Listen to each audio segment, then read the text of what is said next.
Hello Positive Readers, it's Positive right here today with another video, and today I'm going to be recommending all of you some whodunit thrillers. So basically, the last video that I made was a video about how I got into the thriller genre, and a lot of people expressed interest in what I said in that video, that I would be making a recommendation video.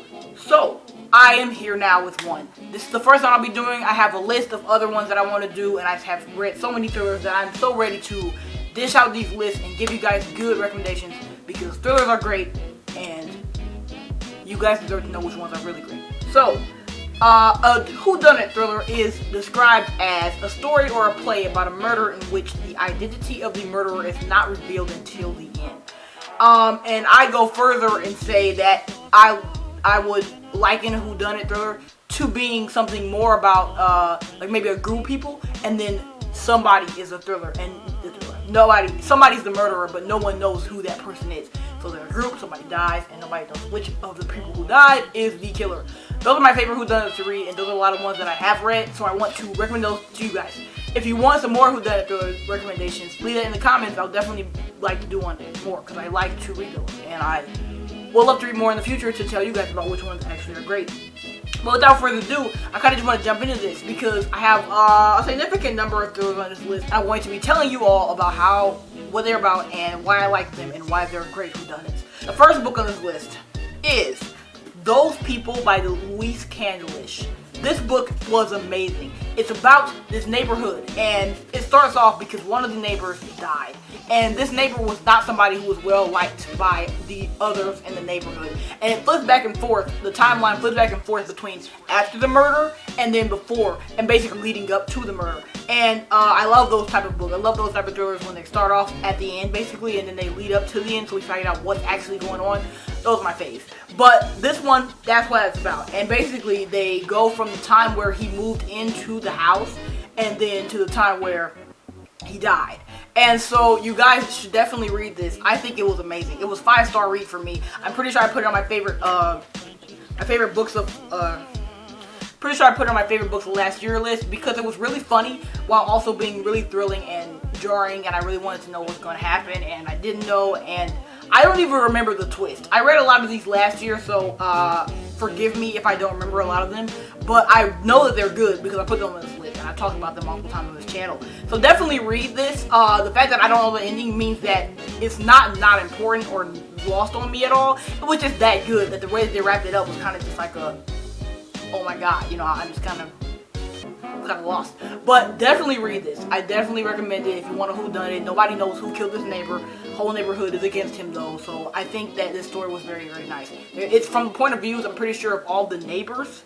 I'm not sure if the actual person who dies gets a point of view or not, but I definitely know the neighbors do, and trust me, it's a very fun and interesting book to read. The next book on this list is An Unwanted Guest by my favorite thriller author, Cherie Lapina, and this amazing woman has written, I think, 3 or 4 books, and I've read 3 of them, and I have and I have one more to read. And I love every single novel she puts out. Some more than others, but they're all amazing. And this is one of the ones that was amazing, and that is a whodunit thriller. Another of her books is on this list that I liked even more than this one, but this one was very, very good. This thriller, An Unwanted Guest, is about these group of people who are going to this hotel cabin in the woods thing for winter because it's very snowy outside, and they want to get away from their lives. Basically every single character has a point of view.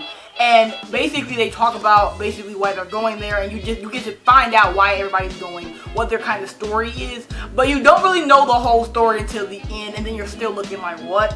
Because it's one of those thrillers when somebody dies in this hotel, it gets snowed in, somebody dies, and then no one knows who is the killer. People start pointing fingers. It was amazing, guys. I think it was great, and I think it was done so well. I read it at night, and I was reading it out loud because my sister wanted to hear about it.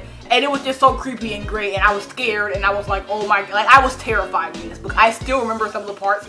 I was just covering the phone because I was reading on my phone. I was covering the phone so I wouldn't look down, and I was just like, you know what I'm saying? I was nerve-wracking. It was ridiculous because some of the stuff that happened is dark. Obviously, there's no electricity. It's like a snowstorm, cabin, snow. It was amazing. Okay, and I love anything in winter, so definitely check that out if if you need a really good whodunit thriller, I actually would recommend that one over those people just because it was more of a whodunit to me. Next book on this list is If I Die Tonight by Allison Galen, and this was a great book. I really enjoyed this, especially the end, really just wrapped it up, and I was just like, for me, it's about this, basically, I'm not sure if it's a small town, I'm pretty sure it is, but one night, this lady reports this student dies. A boy from the high school that was a football player, he died. And so this lady, basically, who ran him over is saying that actually it wasn't me, it was just my car, and this other teenage boy basically got into the car and ran this boy over. And everybody's confused, like, what do you mean? That's ridiculous. And basically, not only that, they start to put the blame of this on to this really outcast, very outsider type of guy, type of teenage guy, and basically he starts being the one everybody thinks has done it, because this football player guy, she's playing him as the person who was basically helping her, the woman with the car, because this other teenager ran up. They don't know the full story obviously, but they're just speculating, and so everybody thinks that this boy did it, and it's really sketchy. Several characters have a point of view, including the teenage boy, so you get to see like the night of the incident, and you don't know what's going on till the end. And it was just a really great story. I remember reading it at school. The plot twists were sending me. Like, I was in the middle of class screaming. They had to tell me to put the book up. It was great. It was amazing. It was a great time. I really was having a good time, and it was a great whodunit because you didn't know what was going on. Small town setting, little neighborhood. It was great. I love stories like this. And she actually, this book reminds me of another book. But the thing is, I like that one better, but still this one has a lot of stuff in it that I really, really enjoyed. The next read on this list that I decided to put on this list, even though it's kind of not a whodunit, is Dark Places by Gillian Flynn. I think this deserves to be on this list just because by the end you really have to second guess what you thought about the entire story. But I still think it counts as a whodunit because basically the story is about a woman whose brother killed their entire family, like her entire family basically. And so her mom and her two sisters, I'm pretty sure there were two of them, they both got killed by this brother who is now in prison and has been for years because she testified against him. Now she's a grown woman. That happened when she was younger. She's a grown woman now. And now there's this group of people who are trying to contact her because they want to try and get her brother out of jail. They don't believe that he actually committed the crime. So basically, she is one of those people who was like a child sensation or whatever, not a sensation, but she was very famous and popular because of what happened to her family. So she got book deals, money, and all this type of stuff. Now she's a grown woman, and no one really cares about her anymore because other families died, other little girls are left orphaned, and all this type of stuff. So basically, she decides to work with these people to figure out if her brother did it, even though she believes that he did, that if he did not do it. They tried to prove that he didn't, but even though she did, she does believe he did do it. And it was a great book because Gillian Flynn is a great writer anyway, but the fact that she could write something like this and throw you for as many loops as she throws you for, it was great. Don't watch the movie was ass. But I swear the entire book is great. The entire story unfolds so perfectly. I was crying by the end. It was great. You never know what's really going on. I definitely think you should pick this up. Just because it's a good thriller and because it kind of is a whodunit because they're trying to see who actually did it if the brother was not the killer. The next book on this list is Someone We Know by Cherie Lapina. This is like my favorite book ever. Like, if you had to talk about my favorite thriller ever, this probably would be it, except for that there was another book that I liked more. But this book kind of just takes the cake for like the best whodunit thriller I've ever read in my life. And it just is amazing. It's about this. Two things happen in this town that they're in, this neighborhood that they're in, basically. First, somebody dies. Like, this woman is found dead, and they're like, oh shit, it was a murder. And everybody's looking like nothing like this has ever happened before. And at the same time, a teenage boy has gone out to people's houses, broken in, and then gotten on their computers and hacked in, looked at their messages and stuff, and then left. He didn't hurt anybody, he didn't take anything. He just kind of looked through their shit. But the mom finds out, and she's furious, and she's like, show me whose houses you went into, because I'm going to leave them an apology letter that's anonymous. She didn't leave a name, she didn't leave a face or anything. But everybody's wondering now, is this same kid that broke into my house? When she sends the letters, they're like wondering, is this kid the same one who killed this woman? All this type of stuff. And it's like amazing, because that's where the conflict pops off, because everybody tells her not to go and tell these people that their houses were broken into because nothing happened. But she does it anyway, and it just leads to this fucking investigation. Who killed this person? What happened with this? And all of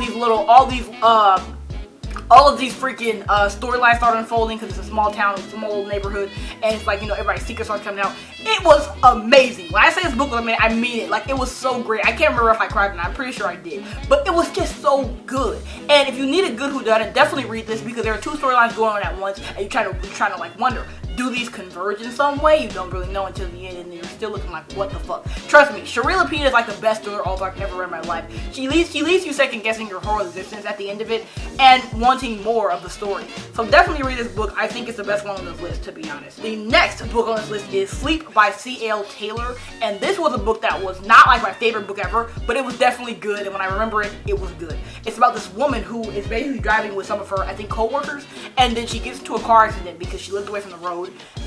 Somebody was distracting her, she looked away from the road, and this guy who she hits in the car dies. And on top of that, so she starts having these nightmares, who are like night terrors. She can't sleep, and everybody's obviously blaming her for killing this guy or whatever, because she was the one driving. And so as she's like wondering, like, I want to sleep, I'm tired of this, I can't sleep, like, you know what I'm saying, somebody starts contacting her talking about how they're going to help her sleep, and she's terrified. She's like, what the fuck is going on? She's trying to escape a past, and basically she decides to go and work at this hotel in random, run-in-the-mill, nowhere, Scotland, and then somebody dies at the hotel, and everybody's wondering what is going on. And it was great. And apparently they keep, I can't remember if they left messages or what, but it's clear that the person who killed somebody in the hotel is targeting the main character. And it's a great book. I think it was amazing. It was like not my favorite, like I said, but it was definitely good, worth the read. If you need a whodunit, especially one in a secluded setting where people can't like leave, because I'm pretty sure it was like a storm or something. It was one of those like really small islands where there's nothing there. The people don't even have like cars on this island. And then it was like a rainstorm or something, and the freaking river that surrounded the island started to flood. So like they can't even get back to the mainland because no one's gonna come and get there. So they can't go anywhere, and somebody dies and stuff happens. And it's a great read. Definitely read it. I think it was great. The next book on this list is everybody's fave, Gone Girl by Gillian Flynn. This book is about a woman who's, a man whose wife goes missing and basically is presumed dead. And so they're wondering who did it. And they're looking definitely at the husband because he's like he's just not. He's horrible. And not a horrible person, but he's kind of just a dumbass. So everybody's looking at him because everybody looks at the spouse first or whatever. And, you know, it's like an investigation because he's like, I didn't kill my wife, but who did if you didn't? You know what I'm saying? And the whole story unfolds. It's a great book. Definitely watch the movie too. The movie was amazing, just like the book was. I definitely recommend this. It's a whodunit kind of because you're wondering who killed the wife. And then you're like, it's just so much stuff. It's so much stuff. If you haven't read it yet, definitely read it. I recommend it for sure. Next book on this list is Big Little Lies by Leanne Moriarty, and this book was amazing. Another one of those books with a TV show or / a movie attached to it, and it was amazing. It's about these, basically how it starts off is this guy dies at this party that they had at the school, basically for all the adults and parents and stuff. So this guy dies, and it starts off right there because it's like, how did he die? And it kind of goes back and forth between these interviews that they're having with all the other characters, random other characters who are not the main ones, and they're talking about, you know, I wonder who did it, because this town and this school is kind of like really cliquey and stuff. They're like, oh, the moms are blaming the dads, like, oh, well, maybe it was her, she's, you know what I'm saying? It's so much gossip involved, and it revolves mainly around these 5 women who basically, some just moved to the town, some have been living there for a while, they all are moms, and they basically, it's basically about them and how their lives converge as the story continues. And yeah, I think it was a great read. I think it was amazing, and it is a whodunit because we're trying to figure out, it leads up like that, like those people and like so many other reads, it leads up to the point where the guy dies. So we were trying to like basically figure out how this happened, and it shows you. And it's amazing. It's a great book. It was one of the longest thrillers I think on this list, and I still think it was one of the best. So definitely read it if you haven't yet, and watch the TV show because it was great. The last book on this list is The Woman in the Window by A.J. Flynn. This is one of my favorite books ever, one of my favorite thriller books for sure, right next to Someone We Know and some other ones. And basically, this book is about a woman who has agoraphobia. She cannot leave her house because of something traumatic that happened to her, and she's basically, you know, she can't leave, so she watches people from her window. And everything starts popping off because she witnesses somebody dying across the street in her neighbor's house. So she's like, I gotta tell somebody. And so she tells the authorities, but no one believes her, and all this type of stuff starts popping off. It was a great book. It's a whodunit for sure because we're trying to figure out who did this shit. You know what I'm saying? Did she really see this? Is she crazy? You know what I'm saying? It's one of those thrillers that really makes you second guess a narrator and yourself, and it just had me rolling. Like, I was running around my house. I was absolutely just appalled by the stuff that this book pulled, and I loved it. I loved every single second of it. I just really enjoyed myself, and I definitely think you should read it. If you need a good book about somebody who died and they don't know who did it, and the narrator is definitely unreliable. So I hope you all enjoyed those recommendations. I hope you go out and read every single one of these books, especially the ones that I highly recommended, as you know. And I hope that you have some good whodunit recommendations too, because I'd like you to leave them in the comments. I'm always looking for more thrillers to read. I love them, and especially whodunits, they're like the best ones ever. So I love you all. I'll see you later with another video. What other thriller recommendations would you like to see?